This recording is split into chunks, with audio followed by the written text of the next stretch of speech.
Fashion doesn't just construct gods, it quietly justifies royalty, and most people never notice.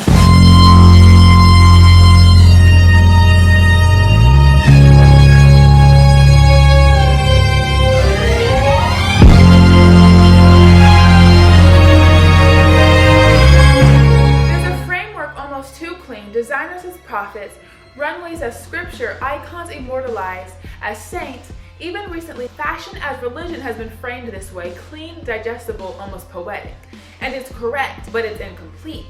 Because every system that survives long enough, every belief structure that scales, eventually produces something far more dangerous than devotion. It produces inheritance. Not creators, not martyrs, something in between, living figures watching understanding. Not entirely inside the system, not entirely outside of it. Necessary, but never officially named, the monarchy. Because if fashion were only about creation or only about consumption, it wouldn't hold the power the way it does. Think about it. Most people in fashion follow, they repeat, they reference, they purchase proximity. They study the prophets, they mimic the saints, but they never actually learn how to see. And that's always the real mechanism. Fashion never just told you what to wear, it trained you how to perceive.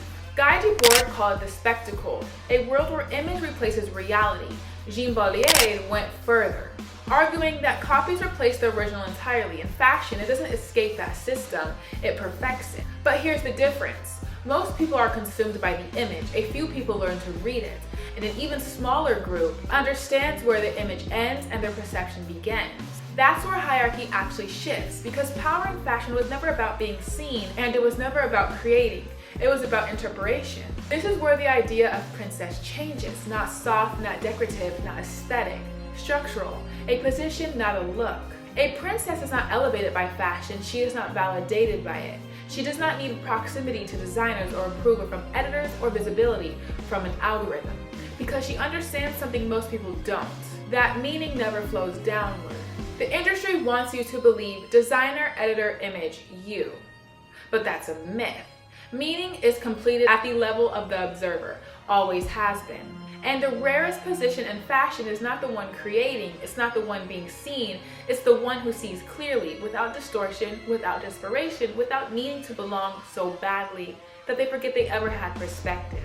So, if you take the idea seriously, fashion as religion, then the hierarchy doesn't end where they say it does. There is something beneath it, unspoken, unmarketable, uncontrollable. Not a god, not a saint, something that does not need to be worshipped to hold weight. And once you see it, you don't go back. And so now, my beautiful brats, you know why I put the H in fashion, why I'm the face of fashion, and why I am solely the princess of fashion. Not just because my name is Mrs. October and when I step into the room it becomes colder, but because I see what no one else sees and speaks of what no one else is able to speak of. See you in the next video. Have a beautiful, blessed day.